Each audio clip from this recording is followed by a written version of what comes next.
Yes तपु काहु न किन्ह भवानी, भय अनेक धीर मुनि ज्ञानी।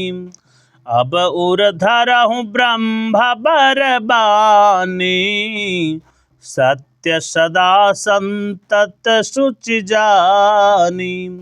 हे भवानी, अनेक धीर मुनि और ज्ञानी हुए हैं, पर ऐसा कठोर तप किसी ने नहीं किया। अब तू ब्रह्म की इस श्रेष्ठ वाणी को सदा सत्य और निरंतर पवित्र जानकर अपने हृदय में धारण कर। यावै पिता बोलावन जबहि, हठ परिहरि घर जाए हूँ तबहि। मिलहि तुम्हि जब सप्तऋषि सा, जाने हूँ तब प्रमाण बागीसा। जब तेरे पिता बुलाने आए तब हट छोड़कर घर चले जाना, और जब तुम्हें सप्तऋषि मिले तब इस वाणी को ठीक समझना। सुनत गिरा विधि गगन बखानी, पुलक गात गिरजा हर्षानी।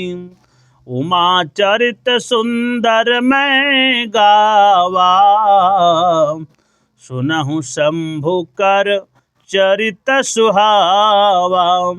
इस प्रकार आकाशवाणी को सुनते ही पार्वती जी प्रसन्न हो गई और उनका शरीर पुलकित हो गया। याज्ञवल्क्य जी भरद्वाज जी से बोले, यह तो मैंने पार्वती का सुंदर चरित्र सुनाया, अब शिव जी का सुहावना चरित्र सुनो।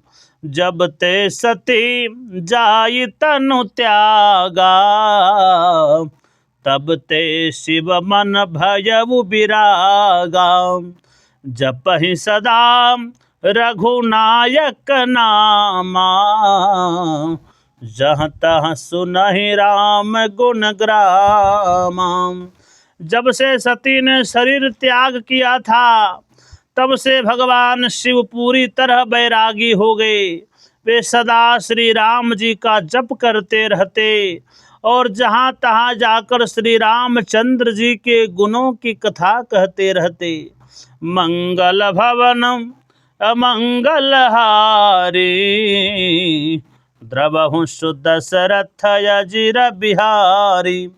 चिदानंद सुख धाम शिव विगत मोह मद काम, विचरहि महि धरि हृदय हरि, सकल लोक अभिराम। मंगल भवन अमंगल हारे, द्रवहु सुदशरथ अजिर बिहारी।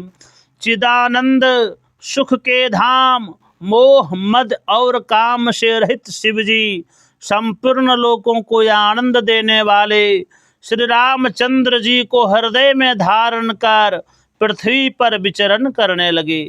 कतहु मुनिन्ह उपदेश ज्ञाना, कतहु राम गुण करहि बखाना। जदपि काम तदपि भगवाना, भगत बिरह दुख दुखित सुजाना। वे कहीं मुनियों को ज्ञान का उपदेश करते और कहीं श्री रामचंद्र जी के गुणों का वर्णन करते। यद्यपि शिव जी निष्काम हैं, तो भी वे अपने भक्त यानी पार्वती के वियोग के दुख से दुखी है। यही विधि गायऊ काल बहु बीती, नित नय होई राम पद प्रीति। नेम प्रेम शंकर कर देखा, यह बिचल हृदय भगति के रेखा। इसी प्रकार पर्याप्त समय बीत गया। श्री राम जी के चरणों में उनकी प्रीति नित्य बढ़ती ही जा रही है। शिव जी के नियम प्रेम तथा उनके हृदय में भक्ति की अटल आस्था को श्री रामचंद्र जी ने देखा। मंगल भवन मंगलहारी, द्रवहु सुदशरथ अजिर बिहारी। बोल शंकर भगवान